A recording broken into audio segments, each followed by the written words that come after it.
부원장을 하기도 했었는데 생각보다 프레젠테이션을 이렇게 막 활용을 하는 뭐 네트워크나 한의원들이 잘 없더라고요. 일단 지금부터 이제 시작을 하도록 하겠습니다. 네.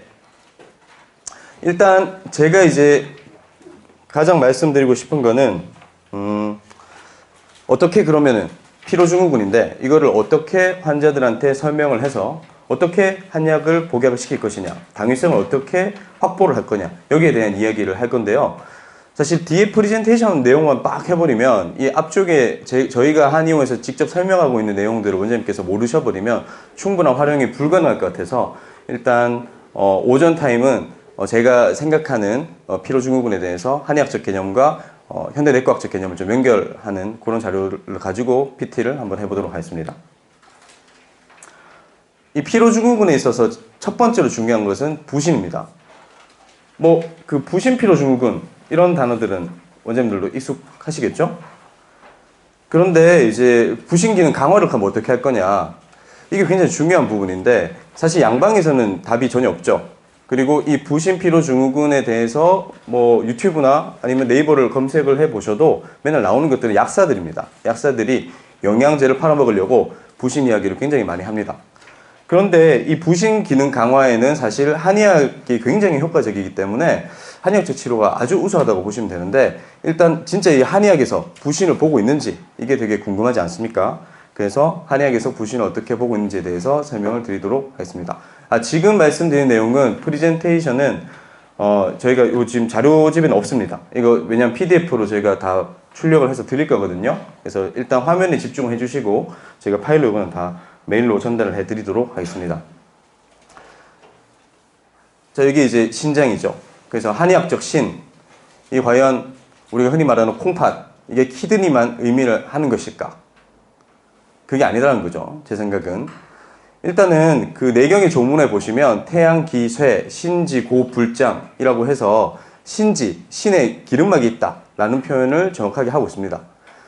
그래서 이제 부신이 원래 그 신장 콩팥을 덮고 있는 기름막이지 않습니까? 기름의 형태지 않습니까? 그래서 신지고 불장을 하면 일수불능승 양화라고 하는 이 단어가 저는 부신피로증후군을 설명하는 단어라고 생각을 합니다. 즉 음허화동이라고 하는 한의학적 양상이 부신피로증후군에 해당한다고 보고 있는 거죠. 그래서 결론적으로 한의학적 신은 단순히 콩팥이다 이렇게 해가지고는 뭐 조문을 해석할 수 있는 게 아예 없죠. 그 많은 신의 개념들을 절대 콩팥으로는 해석할 수가 없습니다. 실제로 동의보감에서 신, 컨트롤 F3 검색해서 쭉 다 관찰을 해보시면 뭐 소변 쪽 관련 쪽, 배뇨기 시스템 쪽 관련 쪽은 정말 일부이고요. 거의 대부분은 아드레날 글랜드라고 하는 부신과 관련된 개념과 결부를 시킬 수가 있습니다. 실제로 이 내경 말고 의학인문 조문이거든요. 이게 동의보가 나온 조문인데 여기에서도 마찬가지입니다. 신장은 두 가지다. 뭐 이거는 뭐 그냥 넘어가면 되는데 아래쪽에 외유지, 겉이 기름막으로 쌓여있다는 표현을 또 하고 있습니다. 그러니까 어느 정도 이제 그 기름, 그 신장을 덮고 있는 기름이라는 부신의 존재를 동의보감 그 허준 선생님도 인식을 했을 가능성이 높고요. 그 다음에 의학인문의 이찬쌤은 확실히 인식을 했다. 이렇게 생각을 하시면 되겠습니다. 사실 이 그 신장에 대한 설명은 굉장히 정확하죠. 리백표흑 주장정이라고 되어 있는데 안쪽은 백색질로 되어 있고 겉은 흑색으로 되어 있다. 이런 표현도 있고요. 형녀홍두 붉은 팥하고 모양이 똑같다. 그래서 콩팥이다 하는 표현을 정확하게 하고 있음을 알 수가 있습니다. 그래서 그 한의학적 신, 그러면 현대의학적으로는 키드니, 그리고 아드레날 글랜드, 여기에다가 생식기관인 제니털 오르간스, 그러니까 정소와 난소까지도 포함하는 개념이다. 이렇게 생각을 해주시면 거의 뭐 모든 원문들이 해석이 가능합니다. 그래서 한의학에서 신의 개념은 신장뿐만 아니라 정소, 난소, 그리고 부신까지 포함하는 개념이다. 이게 굉장히 중요한 내용이죠. 나중에 프레젠테이션을 활용을 할 때 제가 그 부신피로증후군을 현대적으로 막 설명을 한 거를 환자들한테 설명하고 이 똑같은 게 동의보감에 나옵니다 라고 하면서 조문들을 띄울 거예요. 거기에서 보통 환자들이 와 이렇게 이야기를 하죠. 와 진짜 동의보감에 이게 나오네요 원장님. 그래야지 이제 동의보감 처방을 쓰면 낫는다 이 이야기를 했을 때 그러면은 먹겠습니다. 이렇게 보통 이제 연결이 잘 되더라고요. 그래서 뭐 부신이라고 하는 거는 뭐 여러 가지 역할을 하죠. 뭐 스트레스하고 일단 가장 관련이 많다라고 알려져 있고요. 뭐 혈압, 혈당하고도 관련이 많고 에너지 대사하고도 관련이 많고 성 호르몬을 분비하기도 하고 이렇게 인체 대사 전반에 관여를 한다고 보시면 됩니다. 그래서 한의학에서 신허라고 하는 단어가 이 부신 기능 저하증하고 거의 일치가 된다. 이렇게 생각을 하시면 됩니다. 그래서 이런 스트레스 커브, 우리가 뭐 부신 피로 증후군을 설명을 할 때 이야기를 하는 이 스트레스 커브, 이 부분이 환자분들한테 설명할 때 굉장히 좀 중요한 부분인데, 일단 경계기 초기의 스트레스 단계, 그 다음에 저항기, 이 스트레스가 계속 지속되고 있는 단계, 그 다음에 고갈기는 이제 스트레스가 너무 오래되다 보니까 부신 기능이 완전 고갈되는 상태, 정지기는 이제 사람이 진짜 뭐 죽을 수도 있다라고 하는 이런 단계까지 4단계로 분류를 하고 있는데, 저는 그냥 이제 경계기, 저항기, 고갈기 이렇게 3가지로만 그 분류를 하고 있다. 이렇게 생각하시면 됩니다. 그래서 경계기와 저항기에 해당하는 한의학적 병리가 음허화동이다. 이렇게 보시면 되고요. 고갈기와 정지기에 해당하는 증세가 뭐 초기에는 고갈기는 한 음허 정도고 사실 정지기 수준까지 가게 돼버리면 우리가 흔히 이야기를 하죠. 신양허다. 육미지왕에다가 뭐 부자는 6개가 들어가는 그러한 상황까지 가시는 것이 정지기다. 이렇게 생각을 하시면 됩니다. 그래서 이 환자분들의 증세를 상담을 해주면서 당신은 지금 경계기에 있다, 아니면 저항기에 있다, 아니면 고갈기에 있다, 고갈기에 있으면 너무 심각하다, 이런 이야기를 해주는 것이 필수적입니다. 이거 뭐 문진표에도 사실 다 들어가 있고요. 그 다음에 프리젠테이션에도 다 들어가 있는 내용이기 때문에 한번 살펴보도록 하겠습니다. 먼저 경계기에 대해서 말씀을 드리도록 하겠습니다. 그 부신피로증후군의 초기에는 일단은 이제 부신 수질에서 아드레날린이라고 하죠. 에피네프린과 에피네프린이죠. 예, 이라는 호르몬이 분비가 되어서 심박수를 증가를 시킵니다. 그리고 부신 피질에서는 코르티졸이 분비가 되면서 혈당을 상승시키죠. 그래서 경계기에는 고혈당, 고혈압, 그리고 호흡수 및 심박동의 증가, 정서적 불안정, 그리고 성호르몬도 증가하기 때문에 뭐 여드름이나 탈모, 생리전 증후군 이런 증상들이 많이 유발이 됩니다. 이 한의원에서 굉장히 많이 볼 수 있는 환자분들이죠. 약간 뭐 환자 어머님들 한 50대 어머님들이 와서 요즘 가슴이 막 두근두근거려요. 선생님, 뭐 밤에 잠이 좀 잘 오고 막 잡으러 갈 것 같아요. 불안해요. 이런 이야기들을 할 때 동의보감에서는 이를 경계정충이라 했습니다. 이렇게 이야기하는 것보다 그거는 부신피로 증후군이라 해서 어머님의 부신이 너무 지금 피로해진 상태이기 때문에 나타나는 증상입니다. 이거는 특히 이제 1단계, 2단계, 3단계 중에서는 1단계인 경계기에 해당하는 것이기 때문에 이 상황에서는 부신을 강화시켜주는 약물을 복용하면 금방 좋아질 수 있습니다. 이렇게 이야기를 해서 뭐 치료 예후와 경과를 뭐 예측을 하면서 치료 계획까지 설정을 해주면 복약 확률이 훨씬 올라간다는 거죠. 그래서 부신피로 1단계는 경계기는 뭐 보통 뭐 플라이트 or 파이트라고 이야기를 하죠. 싸우거나 도망가는 상황. 도둑을 만났는데 강도를 만났을 때 갑자기 위협을 하는 거죠. 그때 맞서 싸우거나 도망가거나 둘 중 하나를 선택을 해야 되는 상황에서 나타나는 반응들이다. 이렇게 생각을 하시면 될 것 같습니다. 그리고 2단계죠. 저항기.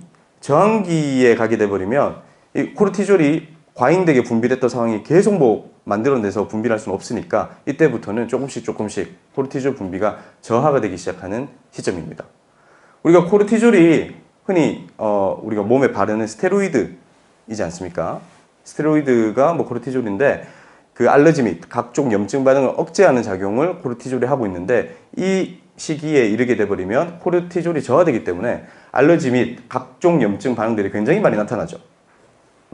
뭐 환자분들이 되게 피곤한 환자분들 중에 요즘 피부에 알러지가 생겼어요. 얼굴에 여드름이 올라옵니다. 비염이 조금 심해졌어요. 이런 경우가 굉장히 많기 때문에 그런 이야기를 듣자마자 원장님들은 바로 이거 코르티졸이라는 분비가 저하된 것입니다. 그렇기 때문에 부신피로에 의해서 부신피로가 굉장히 좀 진행이 된 단계이기 때문에 반드시 부신피로를 개선을 해줘야 됩니다. 라는 이야기를 그냥 뭐 평상시에 그 재내원 하시는 분들 같은 경우도 진맥하면서 말씀을 해 주셔야 됩니다. 그러면은 한번 검색을 해보거든요. 환자들이 침 맞으면서 바로 부신피로 저항기, 부신피로 뭐 알러지 검색하면은 약사들이 쓴 엄청나게 많은 내용들이 나오기 때문에 아 우리 원장님이 이 한의학만 잘 하시는 게 아니고 이런 현대내과학적인 부분도 되게 능통하게 잘 알고 있구나 그리고 내 몸에 대해서 아주 정확하게 알고 있구나라고 신뢰감이 엄청 상승하기 때문에 한약을 복약할 가능성이 엄청 상승이 되는 거죠. 그래서 이 시기에 오게 돼버리면 저혈당 현상이 일어나게 되면서 달달한 음식이 당기게 되고요. 그리고 그 짠 음식도 반대로 이제 좀 당기게 있습니다. 저혈압이 오기 때문에 그런 거겠죠. 알도스테론도 저하가 되고 그렇기 때문에 그런 건데 그래서 환자분들 문진에 있어서 좀 피곤하다 이렇게 됐을 때 아 요즘 들어서 혹시 짠맛이나 단맛이 당기지 않습니까? 이런 문진이 굉장히 중요합니다. 그래서 맞습니다. 밤만 되면은 요즘 막 배달의 민족에서 뭘 시켜 먹어요. 이렇게 이야기를 하는 순간 아 부신 피로가 지금 굉장히 좀 진행된 상황입니다. 라고 이야기를 해주는 게 필요합니다. 그래서 이 단계가 돼버리면 성호르몬 분비도 굉장히 저하가 되기 때문에 남자분들도 성욕이 좀 떨어지게 되고요. 뭐 여자분들도 마찬가지겠죠. 그리고 굉장히 일단은 뭐 그 성관계를 아예 안 하려고 하는 분들도 많이 생기죠. 특히 이제 여성분들 같은 경우 출산 후에 막 계속 막 아기 때문에 잠을 못 자고 밤에 깨고 뭐 남편은 뭐 육아 돌봐주지도 않고 혼자서 독박 육아하고 이렇게 되다 보면 이 그 코르티졸이 저하되는 이 부신피로 저항기까지 금방 오게 됩니다. 그러니까 이제 뭐 성관계나 이런 것들도 하지 않으려고 하는 분들이 많죠. 그것 때문에 이제 남자분들도 막 고민을 해서 뭐 같이 부부가 한의원 내원하시기도 하는데 이런 이야기를 반드시 해 주셔야 됩니다. 자, 그럼 여기에서 이제 계속 이제 피로가 개선이 안 되고 부신 피로가 개선이 안 되고 부신 기능이 보강이 안 된다면 이제 고갈기로 진행이 되게 되는 거죠. 고갈기는 이게 말 그대로 그냥 부신 기능이 완전히 맛이 갔다. 완전히 고갈됐다. 이렇게 보시면 됩니다. 그 한의원에서 이런 증세를 가진 분들이 없느냐? 생각보다 고갈기에 해당하는 사람도 많이 오십니다. 보통 이야기를 할 때 몸이 너무 피곤해요. 너무 막 힘들어가지고 뭐 무기력하고 막 우울증도 너무 요즘 심해졌다. 건망증도 너무 깜빡깜빡하는 게 많다. 그리고 밤에는 잠을 자지 못한다. 이런 이야기들 사실 50대, 60대 어머님들 뭐 맨날 하시는 이야기지 않습니까? 그래서 이 부분에 대해서 부신 피로가 너무 심화가 돼서 고갈까지 온 상황이다라는 것을 명확하게 말씀을 해 주셔야 됩니다. 그래서 사실 뇌하수체에서는 이 단계에 이르게 되버리면 부신에게 호르몬을 만들어라 이렇게 명령을 하지만 이 부신은 더 이상 아예 이제 만들 수가 없는 심각한 상태가 되어버립니다. 이렇게 보시면 되죠. 뭐 자동차의 연료가 완전히 소진이 되고 배터리까지 나가버린 상태, 흔히 이야기하는 번아웃 상태를 말한다. 이렇게 보시면 됩니다. 그래서 한의학적으로 이야기를 하자면 이 단계가 팔미를 좀 쓸 수 있을 법한 단계죠. 육미가 아니라 팔미. 그래서 화동 증세, 막 그 혈압이 올라가고 맥박이 증가하고 체온이 증가하고 이런 단계를 완전히 지나서 이 고갈기에는 어떻게 보면 이제 심혈관계가 굉장히 제대로 작동하지 않는 상황까지 오게 되고요. 혈액순환도 좀 잘 안 되게 되고요. 뇌 기능의 저하까지 오게 되면서 건망증 그리고 뭐 깜빡깜빡 기억력 저하 이런 것들이 좀 심각하게 나타나게 됩니다. 이때 이제 한약을 쓰면 굉장히 효과적이죠. 그래서 사실 이 정도 단계에 오게 돼버리면 보통 부신하고 갑상선은 굉장히 세트로 많이 움직이기도 하고 부신 기능이 저하되면 갑상선 기능이 일시적으로 항진됐다가 전국에는 같이 저하가 되기도 하는데 이 정도 단계에 오게 돼버리면 갑상선 기능도 함께 저하가 되는 패턴이 나타나게 됩니다. 그래서 실제로 갑상선 기능 저하증을 진단받는 경우도 많죠. 그래서 이 고갈기의 시기에 혈압뿐만 아니라 기허도 함께 해결해주는 약물을 쓸 법합니다. 그래서 뭐 쌍화탕이라든지 아니면 뭐 팔물탕이라든지 뭐 십전대보탕 이런 처방들이 이 고갈기에 굉장히 좀 적당하게 들어갈 수 있는 약물이다. 이렇게 보시면 되겠죠.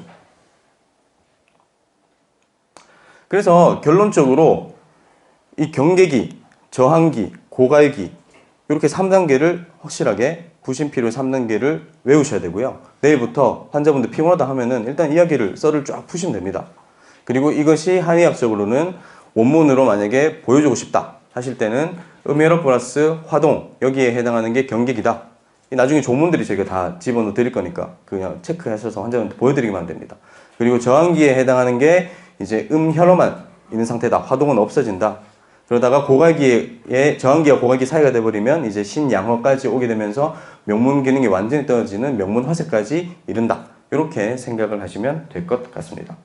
여기서 명문 이야기가 나와서 말씀을 조금 드릴 건데요. 이 명문이 쉽게 말해서 그냥 부신의 기능을 설명을 했다. 이렇게 생각을 하시면 됩니다. 이건 뭐 거의 정확하다고 보시면 되는데, 보통 이제 명문이라고 하면은 두 가지의 한의학적 정의가 있죠. 좌신수 우명문, 왼쪽이 신장, 콩팥을 담당한다. 그리고 오른쪽이 명문이다.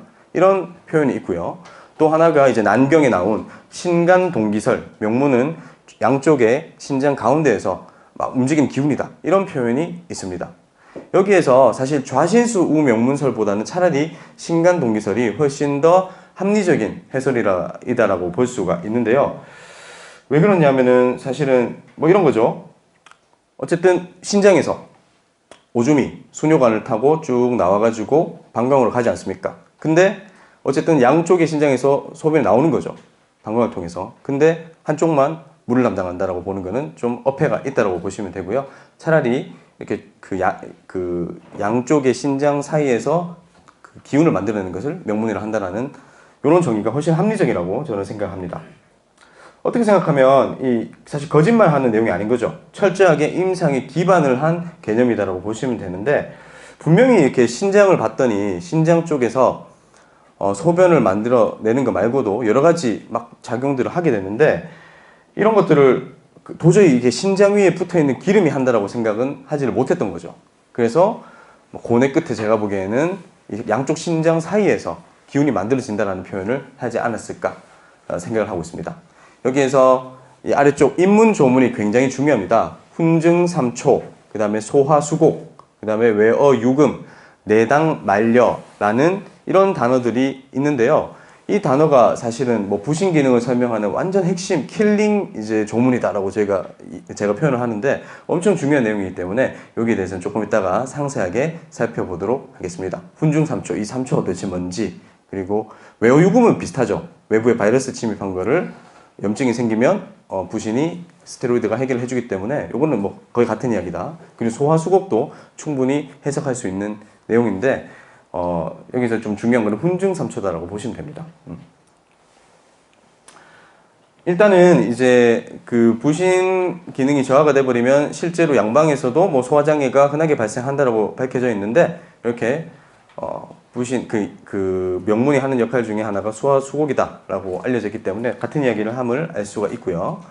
그 다음에 제가 아까 이야기했던 것처럼 외어유금, 외부에서 우리한테 들어오는 바이러스, 세균 이런 것들을 방어하는 작용을 한다라고 하는 게 흔히 말하는 부신에서 담당하고 있는 면역력하고 관련이 많다, 이렇게 생각을 하면 되고요. 그 다음에 내당말려라고 하는 거는 만 가지 사료를 내부에서 담당하는 곳이 지금 명문이다 이 말이지 않습니까? 이거는 우리가 뭐 시상하부의 뇌하수체에서 스트레스를 받자마자 바로 부신을 자극한다라는 개념하고 정확하게 일치하기 때문에 스트레스와 부신과의 관계를 생각을 해보면 충분히 이해가 되는 조문이다, 이렇게 보시면 되겠죠.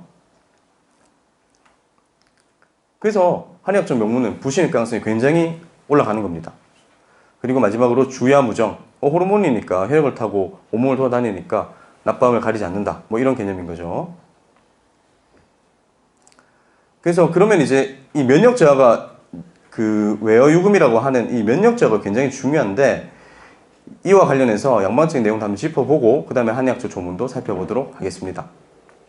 코르티졸이 담당한다. 코르티졸은 스테로이드다. 그래서 환자분들한테 뭐 스테로이드를 쓰고 있는 환자분들한테 이런 이야기는 무조건 해주셔야죠.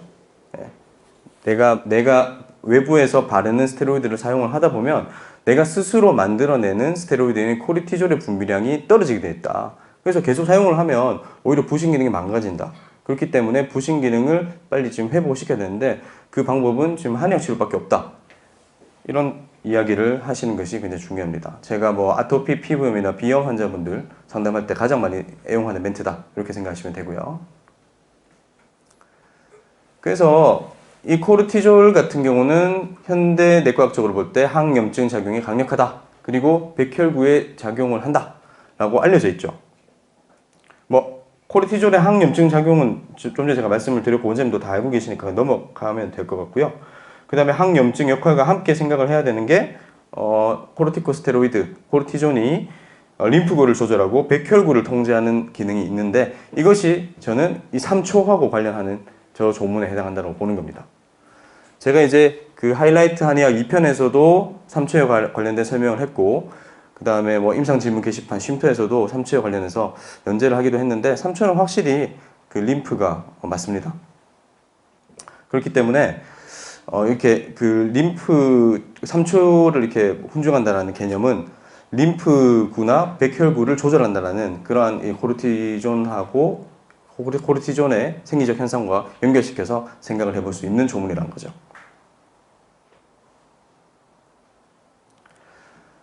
그래서 뭐 어찌됐든 한의학적 명문은 부신일 가능성이 굉장히 높다. 근데 조금 더 디테일하게 나오려면은 그런 게 있잖아요. 이 신허한데 좀 알러지 증세를 이야기하는 조문이 있으면 더 완벽할 것 같지 않습니까? 신허한데 알러지가 나타나는 조문이 과연 있을까? 있다라는 거죠. 허로문의 전극증에 해당합니다. 전극증은 그 뭐 근맥 육피골 이렇게 그 배합을 했을 때 골극증하고도 관련이 되고요. 간신비폐신하고 했을 때 신허증하고도 관련이 된다 이렇게 보시면 되는데 여기에 보면 신체 고양 그러니까 너무 간지러운 거죠. 신체가 너무 간지러워 죽을 것 같다. 막 긁으니까 간지러워서 막 긁으니까 창양이 생긴다라는 표현이 실제로 나옵니다. 그러니까 신허에 의해서 이렇게 피부 알러지가 생길 수 있다라는 표현을 동의보감에서도 하고 있다라는 것이죠.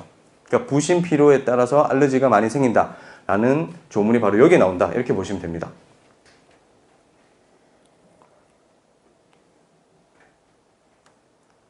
그리고 이것만 있는 게 아니죠. 염창. 우리가 이제 정강이에 생기는 창량인데요. 여기에서도 보시면 원인을 삼음허라고 해서 팔물탕을 쓴다라고 이야기를 하기도 했고요. 아래쪽에 보면 간신허라고 이야기해서 또 신허를 이야기를 하고 있습니다. 이때의 신도 당연히 콩팥이 아니라 부신이겠죠. 그래서 이때는 오한까지 있습니다. 환자가 오한까지 있다라는 말은 아까 경계기, 뭐 저한기, 고갈기에서는 고갈기에 해당하는 증세라고 보시면 되겠죠. 막 몸이 춥다. 이렇단 말은 대사 기능이 현저하게 떨어졌다. 심혈관계에서 혈액순환이 잘 안 된다. 이렇게 보시면 되기 때문에 여기에서도 육미지왕환을 쓰는 게 아니고 팔미를 쓰는 것을 알 수가 있습니다. 그러니까 이 염창, 특히 이제 팔미를 써야 되는 상황 같은 경우는 굉장히 조금 오래된 부신 피로가 오래된 상황일 거고 피부 질환도 굉장히 좀 오래된 상황이 아닐까 예측을 해볼 수가 있습니다. 그래서 그런지 저기서 보면 환처가 굉장히 검었다라고 되어 있죠. 시꺼먼 거죠, 환처가. 이게 이제 막 생긴 염증이 아니라는 거죠. 아주 흑색이고 아주 암색이다. 이렇게 보시면 될 것 같습니다. 굉장히 오래된 알러지 질환에는 부신의 고갈기에 해당한다라고 봐서 팔미를 쓰고 있다. 이렇게 기억을 하시면 될 것 같습니다. 그래서 뭐 이 염창하고 거의 비슷한 게 또 신장풍창이라는 게 또 있죠. 신장풍창.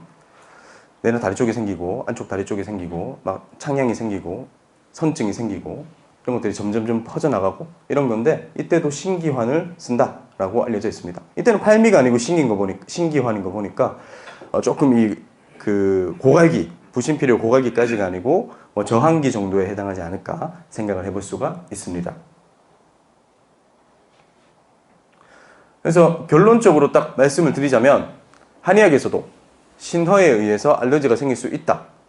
그렇기 때문에 부신 피로에 의해서 알러지가 생긴다라는 내용하고 정확하게 매칭이 된다라고 말씀을 드리고 싶습니다. 그래서 습진과 아토피 피부염이 심해질 수 있다는 것을 이미 이야기를 하고 있는 거죠.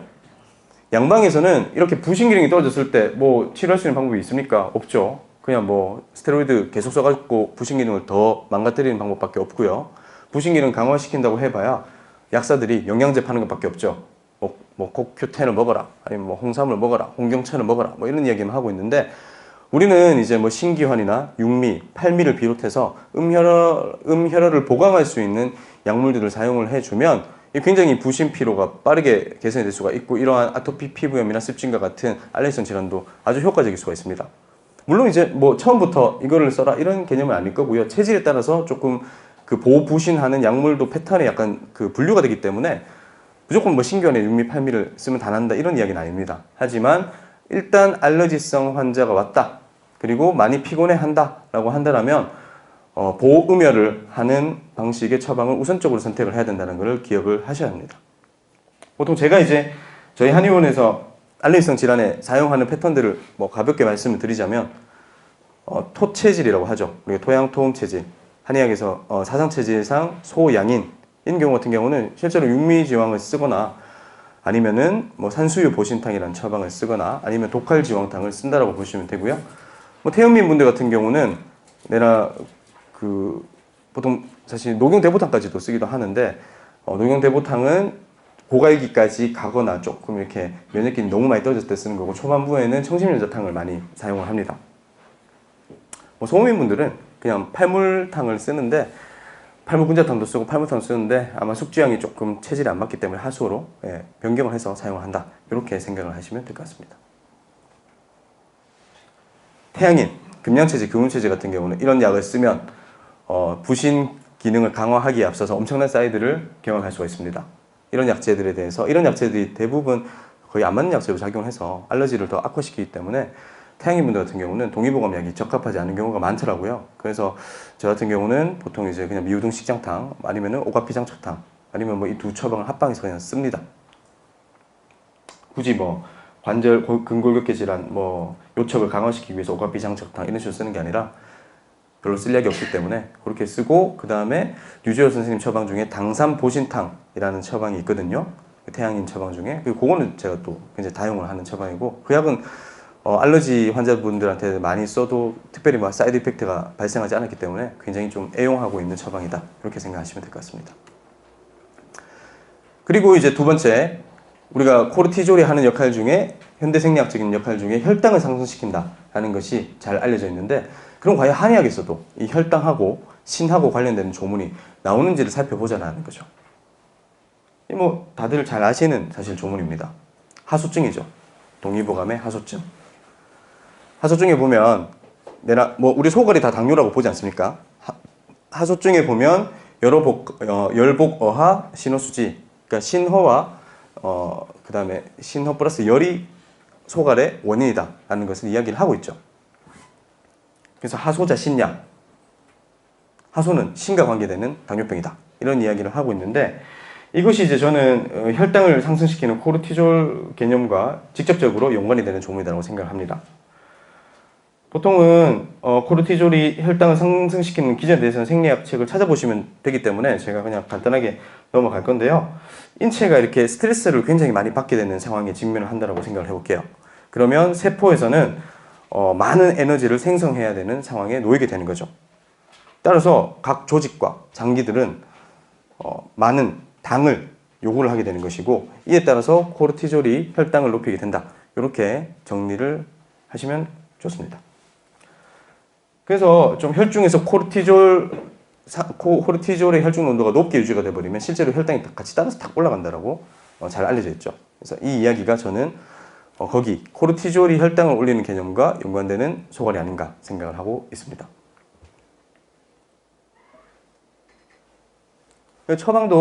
소갈 처방도 그냥 신의모를 보하고 화를 내려주는 처방구죠. 가감신기환, 보신지향원 이런 것들에다가 지모, 황백, 숙지황, 오미자 이런 것들을 사용한 거죠. 그래서 혈당 조절의 초기, 그러니까 초기에 고혈당이 이제 막 발생한 환자분 이런 분들한테는 당뇨병 무조건 먹으라가 아니라 이 처방을 쓰면서 신의모 플러스 강화시켜주는 처방을 사용하면서 음식 조절을 해주고 그리고 부신 필요에 의해서 유발됨을 환자분들한테 설명해주면 굉장히 복약을 잘 하십니다. 왜냐하면 당뇨병 한 번 먹으면 평생 먹어야 된다는 공포감이 있기 때문에 이쪽 분야는 딱 기억을 하셨다가 혈액검사상 혈당이 좀 올라갔다라고 하는 경우가 있다라면 이 이야기를 반드시 해주시고 복약을 지도를 해주셔야 됩니다. 보통은 이렇게 이제 한 50대 초반, 40대 후반 분들이 초기에 당뇨 생길 때 이렇게 그 부신 보하는 약물 사용을 해주면서 음식 조절하고 하면은 휴식춤을 취하게 하고 하면은 굉장히 빨리 잡히죠. 그리고 약물도 한 3개월 정도는 그냥 먹습니다. 그래서 사실 약간 혈당 올라갔다라는 환자분들은 반드시 한 약을 복약을 시켜야 되는 환자이기 때문에 이거는 꼭 기억을 하시는 게 좋습니다. 그래서 뭐 하소증 같은 경우는 췌장에서 인슐린 분비 장애가 메인이 되는 당뇨병 상황이 아니다. 스트레스로 인해서 부신피질에서 코르티졸이 증가하고 이로 인해서 혈당이 상승하는 이러한 패턴에 가깝다라고 저는 생각을 하고 있고요. 환자분들한테도 그대로 이야기를 해주시면 됩니다. 환자분들이 이렇게 복잡한 내용을 알까? 생각보다 요즘 환자분들 굉장히 똑똑하고요. 그 다음에 유튜브 검색해보면 한의사들은 별로 유튜브를 많이 안 하지만 약사, 그 다음에 뭐 의사들이 엄청나게 이런 내용들을 설명을 많이 해놨습니다. 그래서 환자분들이 오히려 이런 이야기를 한의사들이 안 하게 돼버리면 한의사를 조금 이제 진짜 좀 무식하다 생각을 할 수가 있습니다. 그래서 반드시 이야기를 해줘야 됩니다. 뭐 저희 아버님이 68세, 69세, 뭐 어머님도 65세 이러시지만 뭐 이 정도 내용들은 다 그 유튜브를 보면서 다 이해를 하시더라고요.